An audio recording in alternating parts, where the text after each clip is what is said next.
Okay, good afternoon, everyone. My name is Advand from GDI Consulting, and together with Muge Carsley, we will be hosting this webinar for you.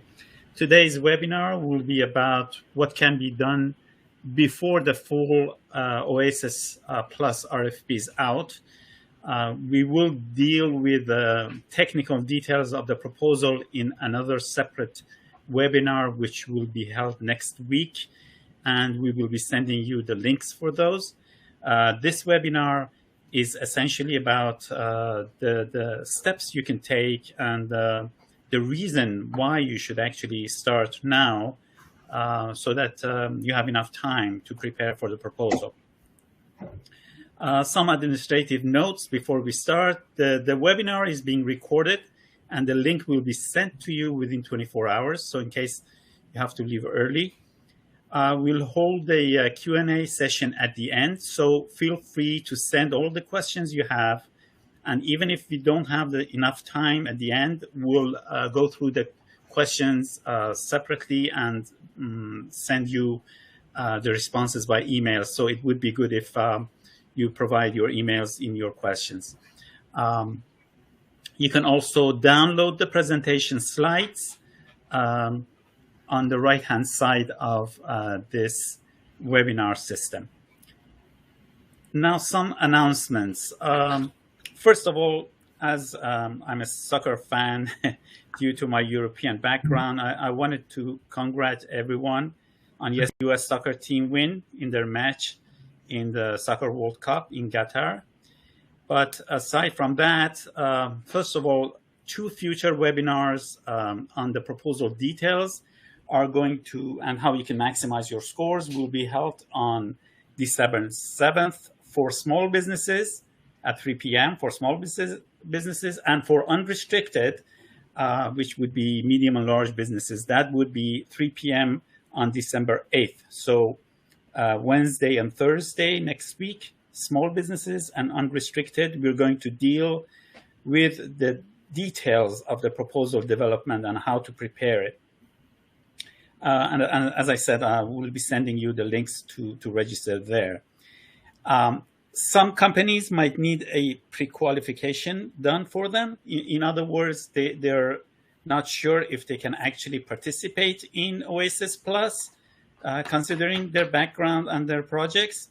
We have a service that provides you with a questionnaire to be filled out, and then one of our proposal managers will review that questionnaire and will prepare a comprehensive report and send it back to you, and then call you and answer any questions you might have. So, and that you can enroll in that program, again, on the right-hand side of the webinar system, in case you need pre-qualification for your OASIS Plus bid. Just a very short intro about our company. I will skip most of this. You can later look at this if you watch the video for it again, or if you want to download the slides. So I will skip about our past performance overall and agencies that we have worked with. But I want to discuss a little bit about our capabilities on self-scoring. We have worked on a number of projects ever since the self-scoring system started to go on and be used by the government.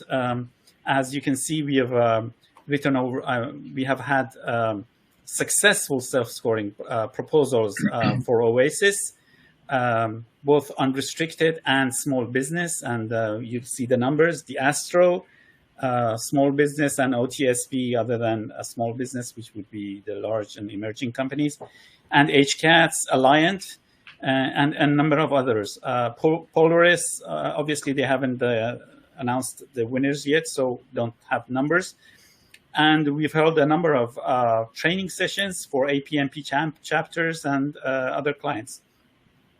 So the range of clients, we have worked with very small businesses all the way to very large defense contractors and universities. One of them is top 10 defense contractors. So We are, in fact, experts in maximizing your score, ensuring compliance. And essentially, this webinar, we are trying to provide you with whatever experience we've had and lessons learned during these exercises so that you can actually use them in your proposal development. And from here on, I give back the microphone to Muge, so she can go from here on. Muge, please. Thank you, Ab. Hello, everybody. So we're going to do a quick synopsis of what it's going to take to get you guys all qualified for OASIS. Our outline is we're going to give you a short intro to the self-scoring systems, talk about the domains, the competitive system, the difference that time will make, and the minimum requirements, how to get prepared, lessons learned. We'll go over what can go wrong, and then we'll open it up for Q&As, and we see some questions coming in, and we'll start answering them as much as we can. Moving forward, okay, so self-scoring. This is the time to get started right now. The government has provided drafts based on using those self-scoring sheets that the government provided. You need to really start to assess yourself based on some of those rules that are already put out in the RFP. You can fill out that spreadsheet, which will be easier. You can also do it online in the Symphony site that's going to be used to upload all your documents. You do need to register first. And once you start sort of putting in the minimum things, the system is really nicely developed where it will start auto-calculating the scores for you. But in the meantime, you can definitely use the self-scoring spreadsheet. And you're going to substantiate those claims, with the documents that's going to be required with proper highlighting. So what does that mean? This is not a document where you're going to have a lot of technical writing, but you want to make sure that if you want to get credit, let's say for a past experience or relevant experience, those documents have to be placed together in a very important, in an organized manner and highlighted. You need to have your Word documents that's fully signed with the date that it was awarded. It needs to show the value. It needs to have the PWS associated with it, and specifically to the NAICS codes. Every information that they're going to ask for will need to be highlighted and commented using their acronyms, if you will, or they'll have a word selection on what needs to be put into the comment boxes. And what does that do? The government opens up your documents after it's uploaded, and they go specifically to the comments and they run down to make sure you've captured all of those points that they want, evaluated to make sure it's there. And then for the administrative documents, as we said, it's a lot about putting these documents together, PPQ, so questionnaires, your certificates and things like that. So you don't have very much of technical writing, but it is very important that these documents are put in a very compliant manner. The government goes in and starts reviewing it for compliance, and on these GWACs, there's a huge turnout.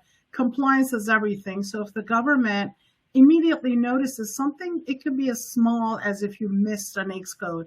You'll immediately be thrown out. So they're going to check all of for compliance, they're going to make sure all the substantiations that you are claiming why you want the score, they're going to go in and review to make sure that it agrees with their scoring system, and they're going to also make sure the scoring matches theirs. Awards are made to those companies that are over the minimum threshold. We typically see in past GWACs at least above 92 to 95%. As close to as you can come to the top score is going to give you a seat on the GWAC. This is what the pre-qualification requirements look like. Sorry if the screen is a little bit small, but these are all within the draft documents provided by the government. So where it says, the maximum score, what we have done in the past with all of our clients, we start out ahead of time and make sure we maximize it. This is the time you go through and you look at all of the quality of your documents, you look at the relevancies, and you want to make sure, okay, how can I maximize that score? If you're shortfalling somehow, this is the time to maybe start thinking about teaming partners. What can I do to get the maximum score? With such a competitive GWAC, and OASIS is very predominantly used by the government, everybody wants a seat on this GWAC, and you want to make sure that you do whatever you can to get the maximum score possible. And that's going to include everything from your experience, your management, the quality of your past performance, meaning your past CPARs or your PPQs should all have exceptional, very good. You don't want to have anything below satisfactory. The higher the quality of your past performance, the higher your score is. Do you have experience with multiple federal agencies? Meaning, do you have a task order that was issued under another IDIQ or a GWAC? Those all get you scores. For your systems, did you have a DCAA compliant accounting system? Do you have approved purchasing systems? Do you have ISO certificates? These are all areas where you're going to be able to maximize your score. So a little background on it. OASIS Plus, obviously put out by the GSA. It is a multiple award GWAC. The estimated value this time around is over $60 billion is the ceiling value of the GWAC. Awards are unlimited. The solicitation number is right here. So the current status is that it was an initial document, a set of documents were issued, but the actual final draft RFP was issued on November 15th. So this is the time to really take that draft document and get to work. The due date right now, we're not really sure, because I'm sure they're also getting a lot of questions, and it might delay it a little bit to try to better the RFP documents to answer some of those questions. But they are expecting it to be issued sometime in January or February timeframe. And so, by the way, for the draft RFP that it has been issued, the government does expect everybody to submit questions and any comments, any ambiguous areas and things like that back to the government by December 31st, 2022. There are 8 domains. We've got management and advisory, technical and engineering, research and development, intelligence, enterprise solutions, environmental, facilities, and logistics. Then they have additional functional areas for integrated services that include financial, human capital, marketing, public relations, social services, business administration, IT services, security and protection, transportation, and medical services.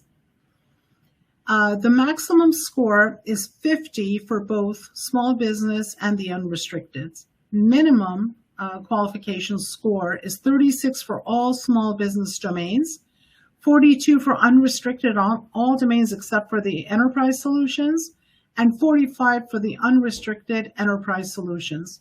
The key players for small businesses: the 5 projects that must be provided should give 35 to 45 points, or 70 to 90% of the score, depending on the domain.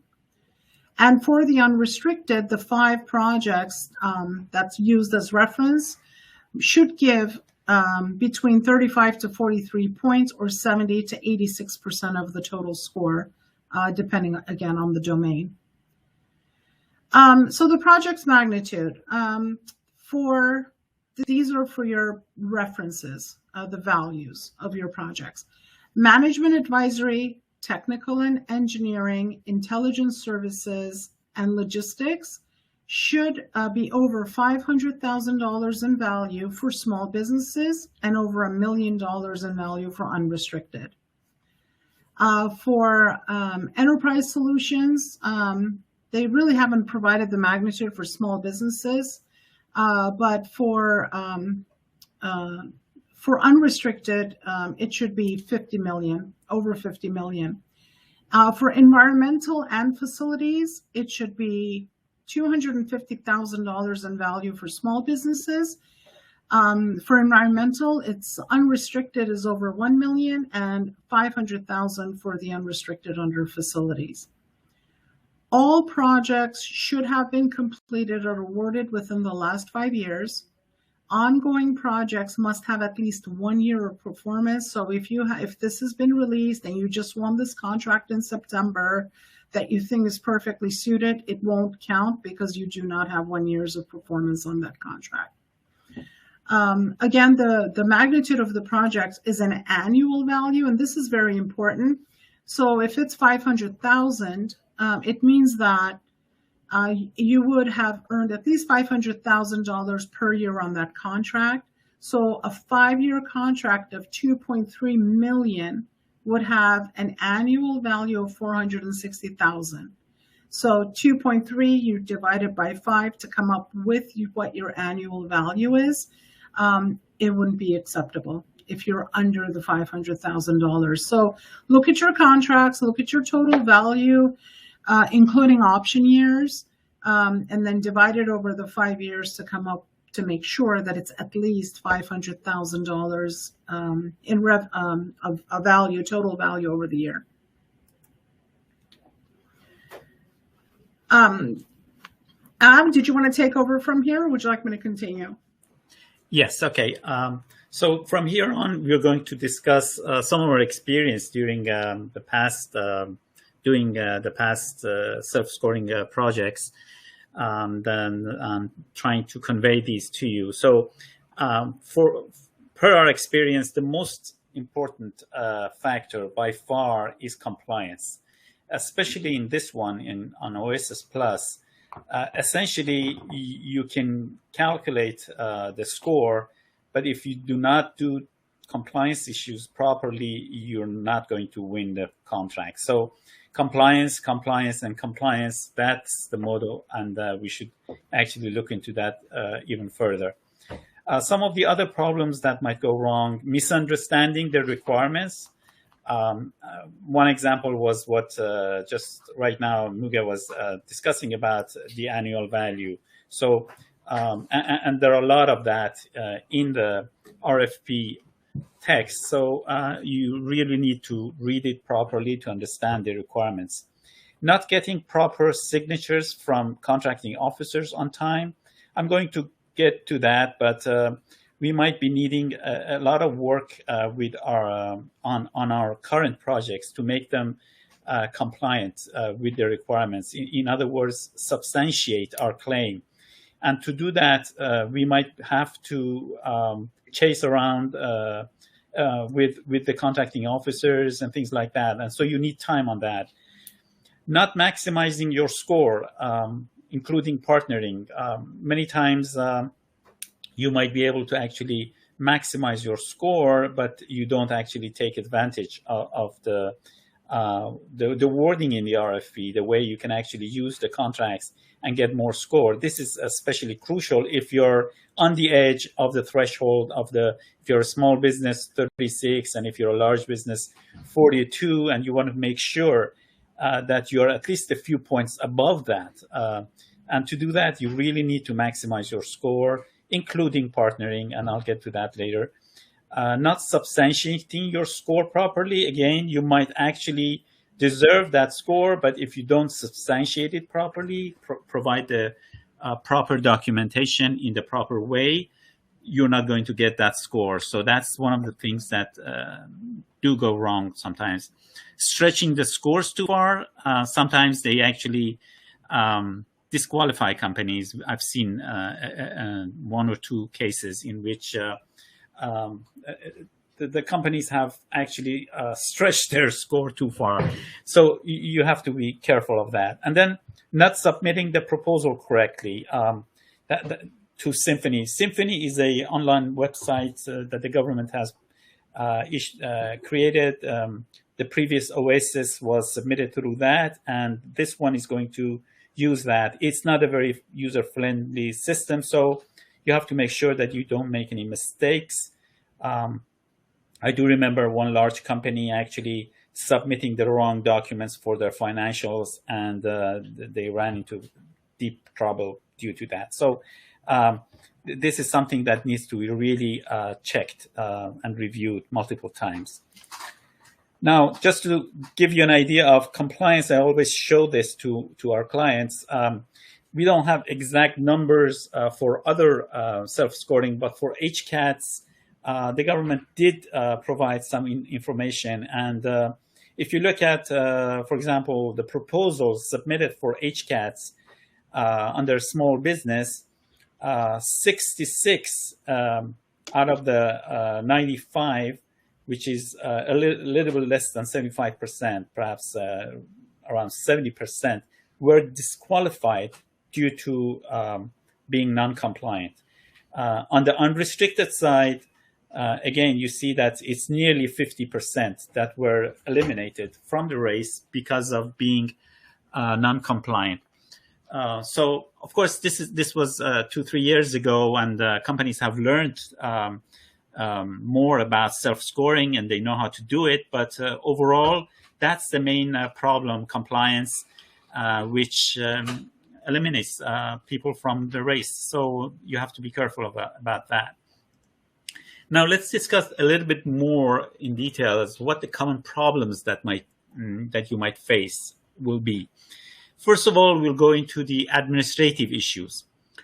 Missing contract signatures. It might seem very trivial, but I've seen it multiple times with small and large businesses. Doesn't matter. At the time that you got the contract, you were so happy that you didn't look and realize that it wasn't properly signed by the contracting officer. So now you want to use it as substantiation, and it doesn't have a contract signature. So you have to chase around the contracting officer, who might not be at that office, who might have left the government, and all that. So you're going to have a lot of problems. So that's one of the issues we usually run into preparing our contract documentation. Incomplete or missing CPARS reports. This time, fortunately, the ranking or the scoring system is not going to give you more score if you have an excellent or very good or acceptable system. As long as you have an acceptable CPARS report, you get the score. However, there are many cases that we usually run into that companies don't have a CPAR for a good project. The contracting officer just has not issued it, or there is an interim report, and you have to, again, chase the contracting officer and get that report, or fill out some special forms that come with the OASIS RFP in case the project doesn't have a CPAR. So that's, again, something that you need time to actually go after. Incorrect contract NAICS code designation or PSC code designation. If your contract does have the NAICS code written on it, the substantiation process is much easier. You don't have to provide any other documents as long as the contract provides the proper NAICS code for the domain that you're going after. But many times the NAICS code is not correct. And again, you have to, chase down the contracting officer and get it corrected, or get a form filled out. So that's another thing that you should look for. Inconclusive scope information. Let me explain what this is. First of all, you can use commercial contracts for OASIS Plus. So it doesn't have to be necessarily federal contracts that you use. Now, the experience we've had with commercial contracts is that usually the scope is very vague, and obviously it doesn't say what NAICS code it covers. So you have to, and the scope that is explained, the statement of work is very vague, very short. So you can't really prove that it is in that domain. So many times you have to get amendments from the contracting, from the client, and things like that. So that, again, takes time. Something that large businesses are facing is scattered document management. I have personally run into that with many large clients. The problem is that they have many offices throughout the US, and they have program managers who are in charge of document management for those offices. So they don't have a centralized system with all the documentation. They might have a centralized system that has the information, but the documentation might be scattered. So that will take time. And so that's another reason you should start early. Incomplete or unknown personnel information. You get a few points depending on the domain that you're going after. If you have more information about your personnel, how many personnel you used in a project that were full FTE, or whether they had a secret or a top secret facility clearance, things like that. So information about your personnel that you used in the contracts is important, and you really need to have those in one place to actually go and look into that. The same thing stands for subcontractors. For the 5 contracts that you actually need to provide, you need to know, for example, whether you had 3 or more subcontractors, and you get a score for that, a point for that. But you have to substantiate it. So you have to prove that you have to have the contracts with those subcontractors provided, what their scope of work was, and all that. So again, these are the information that you need to have around. And then finally, in terms of administrative issues, mistakes in uploading to Symphony, as I mentioned, you might have everything in place, but if you make mistakes in uploading the information, naming the documents properly, and then submitting them to the proper location in Symphony, you're going to run into problems. Another area that we should discuss are systems and certifications issues, because you get a few points with regards to, as Muge explained, CMMI or ISO certifications, secret or top secret facility clearances, environmental certificates, all that, depending on the domain that you're going for. Now, there are some issues that we usually run into those. For example, missing government documentation. These certifications, for example, a government-approved accounting system, you get a score for that. Now, it has to have proof that government documents signed by the government, that you do have that. So having those documents in place is another important thing, and something that you should look for. Interim and applied cases for certifications. For example, you need time if you have applied for a certification to actually push that agency, whether it's a commercial one like for ISO or CMMI, or if it's a government one like accounting system and that sort of thing, to actually push them to get the certificates before the RFP is out, the due date. So that's why you need time. And same thing for interim. For example, some companies might have interim secret clearance, and they're waiting to get the full one. So that's, again, you use this time to actually go for that. Missing POC information. That's one of the problems we face, because for many of these certificates, you need to provide the POC of the agency or the commercial organization that provided you that certification or systems, and name, contact info, and all that. So that's something that you should be prepared to have. Again, we have the same situation here for large businesses, a scattered document management that we have run into. So large businesses should be aware that they should actually be prepared to have all these documents available. They usually have them, but sometimes they're all spread out throughout the nation. So that's another issue. And then inconclusive documents. When I say that is because many of these certificates and systems, they might not have been signed by the proper U.S. Government agency, but have been, provided to you by another agency, and you're not just sure whether you're going to get that point or not. So that's why, if you know it now, if you you can actually send in questions to the government in that regard and get responses ahead of time. And then not enough time to apply for some of these certifications. If you have enough time, you might actually go for it and get the certification in time. But if you leave this till the RFP is out or something like that, then you just don't have the time to actually get these systems and certifications. Some of the other general issues that we have run into per our experience is overall not providing proper substantiation. You do have the contract, you do have the score, but you just don't show the proper documentation.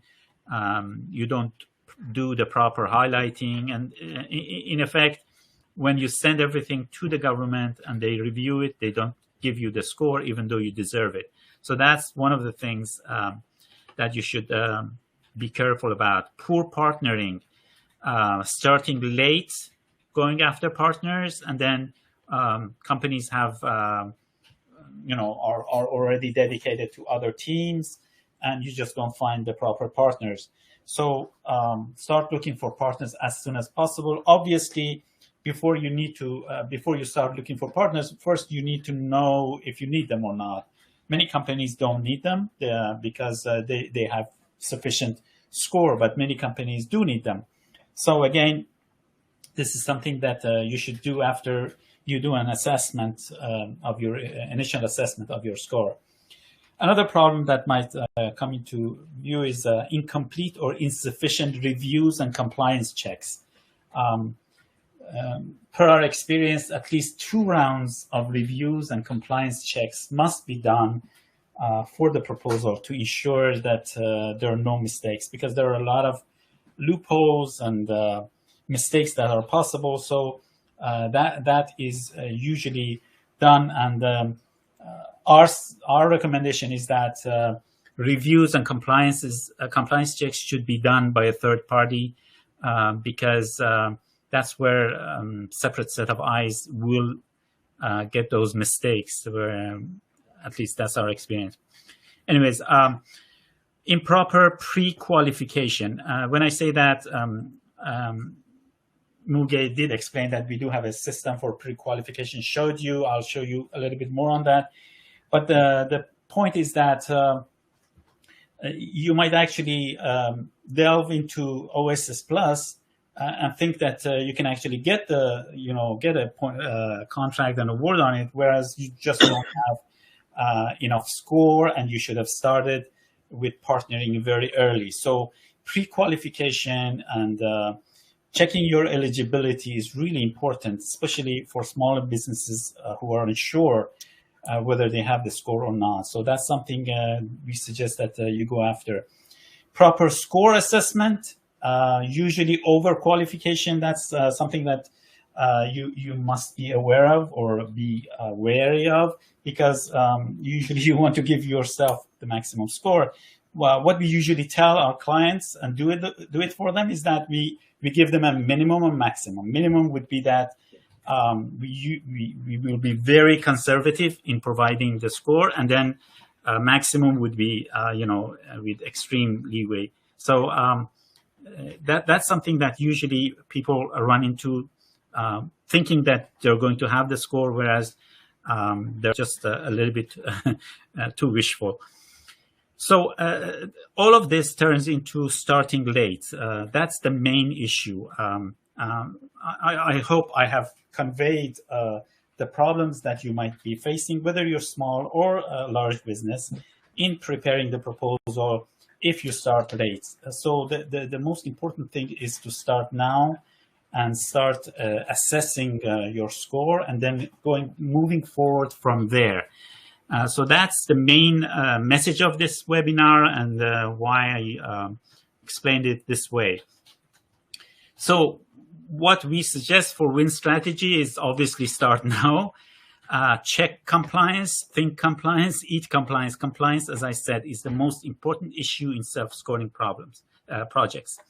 The 5 qualifying projects, as Muge explained, have the highest percentage of score, they are the king. So you should concentrate there instead of concentrating on the others. I'm not saying that those others don't count, but getting the best 5 qualifying projects is the key. Maximize the use of your commercial projects. For those companies who do a lot of commercial projects, you don't have to look around for 1 or 2 federal projects that you have. You can actually go for your commercial projects. You might have only commercial projects. Again, if they have the proper features, you might get a very good score. There is a section for in each domain that is specifically about federal contracts, but the score there is not very high, so you don't lose that much if you have very good commercial projects. So that's something that you shouldn't forget. And then maximizing your score.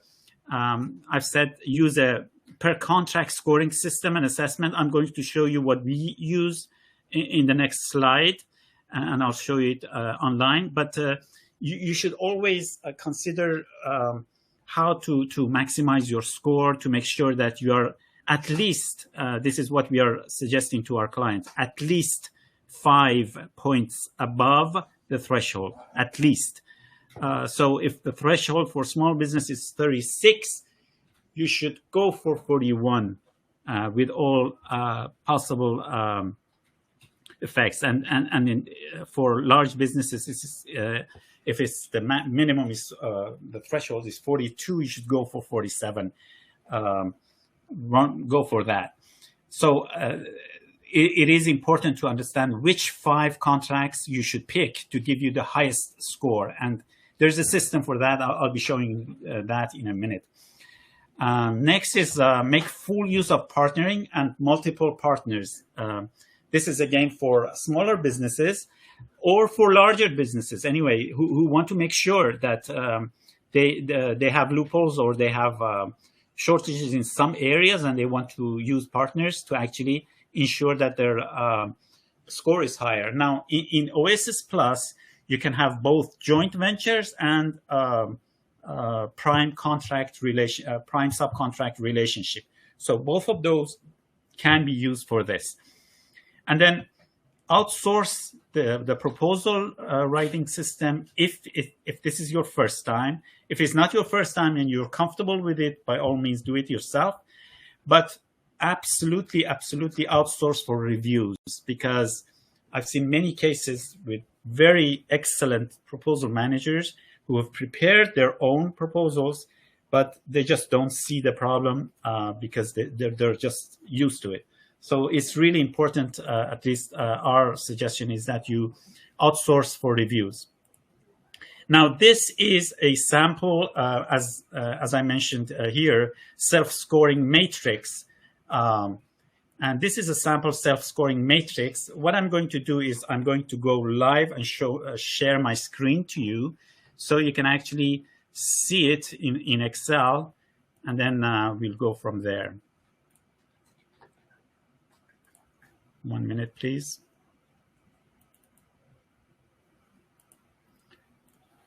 Okay.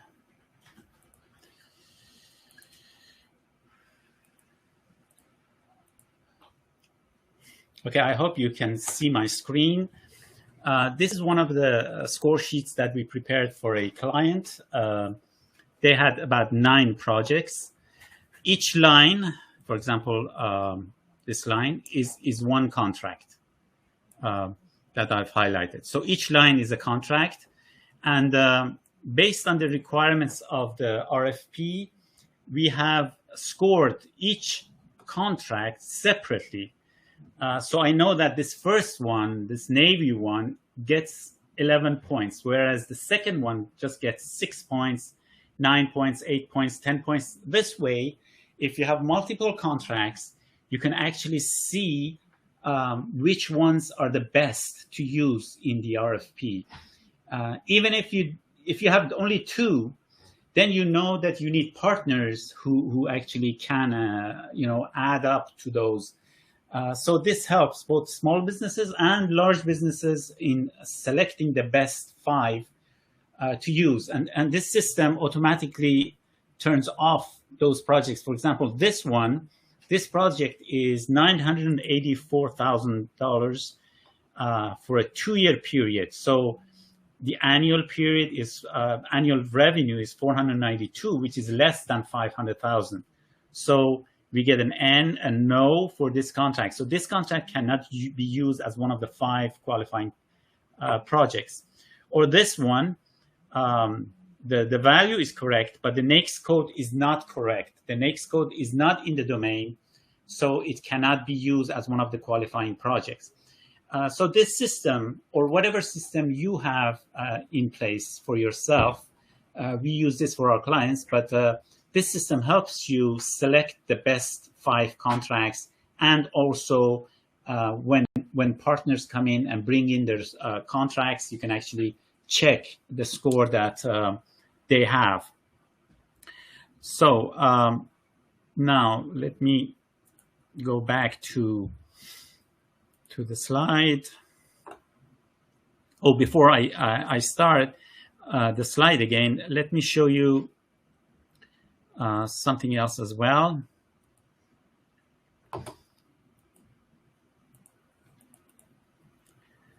I mentioned that we do a pre-qualification for our clients, usually smaller businesses, but some large businesses require it too.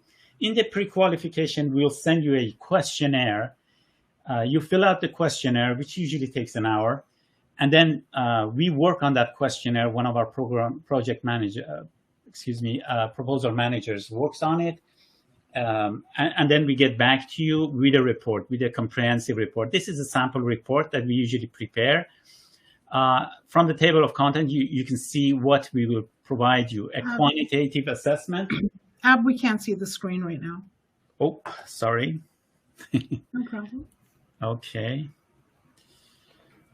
Let me start it. Here we go. You can see that? Yes. Okay, good. So this is the report. This is the qualitative report that we are providing to our clients. If I go through the table of contents, you'll see that there is a quantitative assessment, questionnaire and responses, estimated score sheet that we have come up with, the assumptions that we have made, and then we go into the qualitative assessment, summary findings and recommendations, recommendations on partnering, recommendation on maximizing score, final go, no-go recommendation at this stage, and then the steps you can take from there on. So I'll just scroll, because we don't have that much time, I'll just scroll through this so you can see what the quantitative assessments would be. These are the questionnaire that you can see, the different things that this client has filled out. And then this is the score sheet that we have come up with. For example, on the QP relevance, of the 20 points, they have gotten the 20. And here you can see the first, second, third, fourth, and fifth project and what score they got. So this is the result of the review that we have done. So for this client, they got 44 out of 50, which is 8 over the 36 threshold. And then we have mentioned our assumptions. And then in the next stage, we go into the qualitative assessment of what we think. So this is the service that we are providing to our clients for eligibility test and pre-qualification. So let me start this again. The services we are providing are essentially, we provide free consultation. As I mentioned, we do the pre-qualification assessment as I showed you right now. And then we do full proposal development.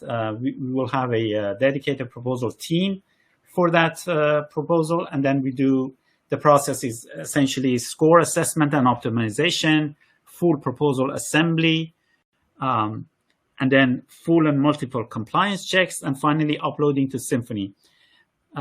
We also, for those companies who do it themselves, we do review and auditing, 2 rounds of compliance checks, score optimization checks, and uploading to Symphony. So these are different services that we provide. Here is my contact info on Marone 3D, who's our sales, in case you want to contact them. And by that, we come to the Q&A section. And if you have not put in your questions by now, you can go ahead and put in your questions, and we'll go through them during the 15 minutes that's been left for us.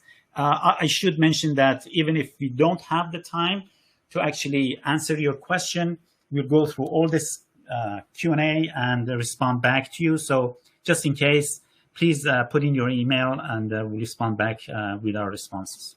So Muge, go ahead, please.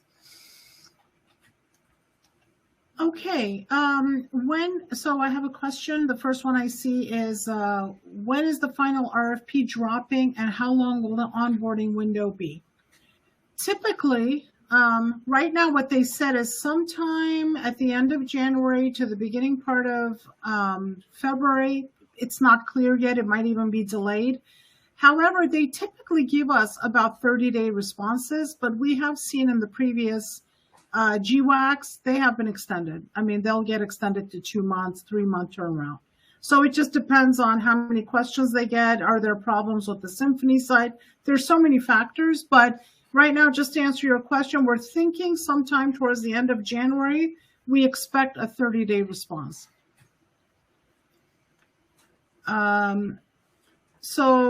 There's a question regarding the draft RFP talks about a JV and CTA types. Sorry, I'm missing as questions get noted.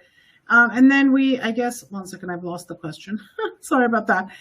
You noted a prime sub. Can you talk through that a little bit more? Absolutely. So there are 2 types of contractor teaming agreements, CTAs. One of them we call a CTA1, which is essentially a joint venture. If you're forming a joint venture, you want to make sure that you bring on all of the partners that's going to enhance and bring in the scoring that you need to maximize it. That gets to be a joint venture. You register that as a joint venture company. You get it registered in SAM, get the UEI, etc., so you can upload it to Symphony as a JV. That's a CTA1. A CTA2 is essentially a prime subcontractor relationship. You can bring in as many subcontractors as you want, probably not more than 3 or 4, just to augment, again, enhance your offering where you're getting past performance references and things like that from them. There will be language on what the CTA agreements need to look like. They also have to be signed, and it does get uploaded onto the Symphony at the time of submission, including your CTA1, so your joint venture agreements. We talked about what is the difference between the draft RFP and the solicitation from the 2019 onboarding? Not too many differences. With OASIS compared to other GWACs, again, as we talked about through, is compliance, but they also have these strict naming conventions with OASIS. But as far as the draft RFP, the initial solution that came out put in some information, which was some information on it, but the draft RFP will be as close to the final RFP as possible. They may make some changes based on the questions that they get.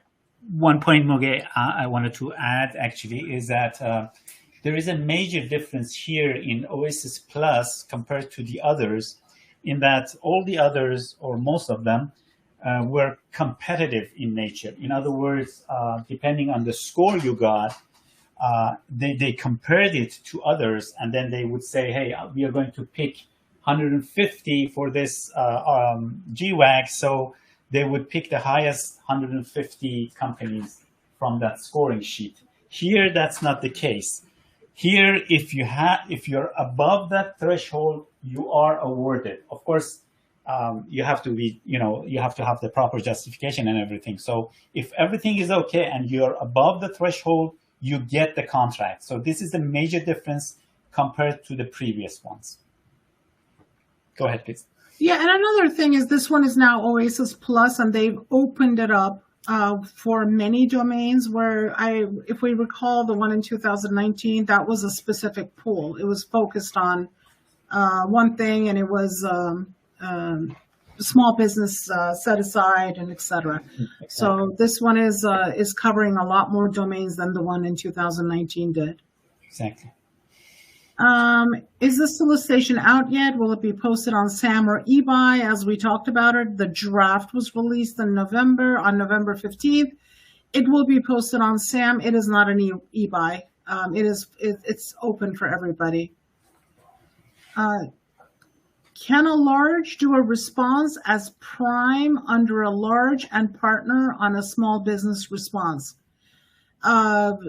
Ab, if I'm not, just to be correct, small business has to partner with small businesses. You cannot have a large business on your company. Right, that's correct. CTA agreement. That's correct. The other way around is okay. So small businesses can actually participate in unrestricted, but the other way doesn't work. Correct. Our DCA compliance report was 2012. Is it still valid? Do we have to redo this again? You need to check with your government agency who issued it. Typically, it should be valid. The only time it changes is if you have significant changes to your your accounting system and things like that. But do check with DCAA on your report and its validity. So there's a question. It says, hopefully this is not a dumb question. No questions are dumb. OASIS Plus states it's a non-IT services contract. Does that mean this vehicle will not be used by the federal agencies to procure IT services? So there are multiple domains. This contract vehicle will be used by the government and not just GSA, other government agencies as well. And there are IT services within a domain. You do want to go ahead and look at all the domains that are available, and you will see the ones that fall under the IT. Let me add something to this. First of all, in terms of scoring, the 5 projects that you provide cannot be pure IT. So the domain does not cover pure IT. Say, for example, the project is a software engineering project. That will not be acceptable. But there are a few points that you can get if you can actually prove, in addition to what that domain has, in case you did some IT work, you get extra scores for that. However, IT, as you know, is a very vague these days issue. So many of these research and development or engineering projects are essentially IT, what we discussed. But if you want to distinguish it, if it's pure software engineering, you can't use it. Other than that, there is a very vague line between engineering and other types of IT. So again, it's a case by case that needs to be reviewed and seen if we can use them or not. Over. Thank you. There's some questions regarding getting a link to Symphony, or is Symphony a program? So Symphony is going to be the portal that's used to upload all of the documents. They have actually gotten much better. They used to have a lot of kinks or problems with it, but it's going to be used predominantly. And as you enter your information, and as Ab mentioned before too, you really need to kind of practice, look at the videos and things like that on how to work your way around Symphony, because you might miss a specific tab and not get the score you need. Now, there is a link to Symphony. Let me try to post it here. And that should work for you. You have to go in and register. But we should also wait for the final RFP to come out. I'm pretty sure they're going to use the same link. So you can go ahead and use it and get registered there. Get a copy of this presentation. I think Ab mentioned you can download it to the right of the screen. Is that correct, Ab, to get a copy of the presentation? Yes, the slides you can download right now, and then the video clip will be sent within 24 hours to all those who registered. How about a commercial project? Do they count? Yes, they do. We talked about that. If you have an IDIQ of 4 million divided by 5 meets $500,000 nearly, but you have not received the actual revenues of 5,000, does the contract value dictate or actual receipts dictate compliance? Ab, do you want to explain how we do that dividing again, just in case? Sure. There are two types of projects. Some projects are finished. When they're finished, so you actually calculate the obligated amount, the amount paid to you. So the contract might have said $5 million, but they actually paid you $7 million, or they paid you $2 million. You have to actually calculate that, the amount paid, or as they say, obligated. So if the project is finished, you use that. If the project is ongoing, then you use what is supposed to be. So if it says $5 million, but only $1 million has been paid and it's not finished yet, as far as your calculation is concerned, you use that 5 million and then divide it by the total duration, expected duration of the contract, not what actually has happened. So if it's finished, you calculate per what's happened. If it's not finished, you do it per contract, even though it hasn't materialized yet. Thank you. How many domains must a small business bidder bid? If you have past performance on all of the domains, there's no restriction. You can submit a bid for all of the domains. The minimum is 1. What category would facilities management fall under? If I'm not mistaken, there's actually a facility management. There's a facilities domain. Can a joint venture submit and also the underlying company separately submit? Yes, a joint venture can submit.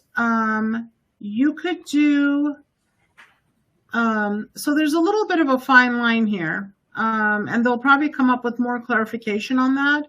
If you happen to be on another team and you're bidding the same domain, you cannot use the same past performance references. You're going to have to use different past performance references. If you're bidding with other companies on a different domain, then you can use the same past performance references you used for, let's say you had for T&E, you used the past performance reference, and that was with your joint venture teaming partners, and then you decided to go and bid with small business partners on another domain, then you can use that same past performance. If not, you're going to have to use another. So there is no restriction on getting on other teams and also doing a joint venture. You just have to be careful on which past performance references you're using and which domains. Let me just go back up to the top. I think I can. Is it a separate bid per domain or one bid with multiple domains selected? As we mentioned, you can bid definitely one, but you can bid on as many domains as you want. Do we need 5 qualification contracts per domain? Yes. In other words, to get the good score, you need 5. You can actually provide 4, but you just don't get the good score. So that's where you need to partner and get that 5th one in. If we have 2 contracts, initial award and award on recompete, can we use both contracts as separate qualifying projects? Yes, they probably have different contract numbers anyway.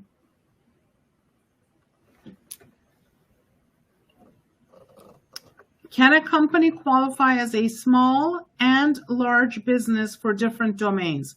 If that's dictated by the NAICS code.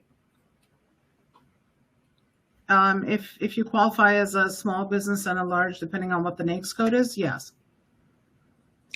Okay, Muge, I think we've run out of time. Okay.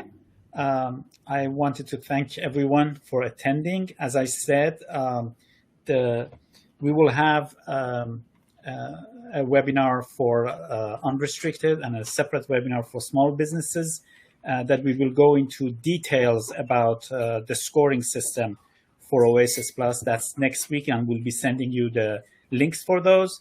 And the recording of this webinar will be sent to you within 24 hours. So I thank everyone for participating and look forward to seeing you again next week. Thank you so much. Thank you.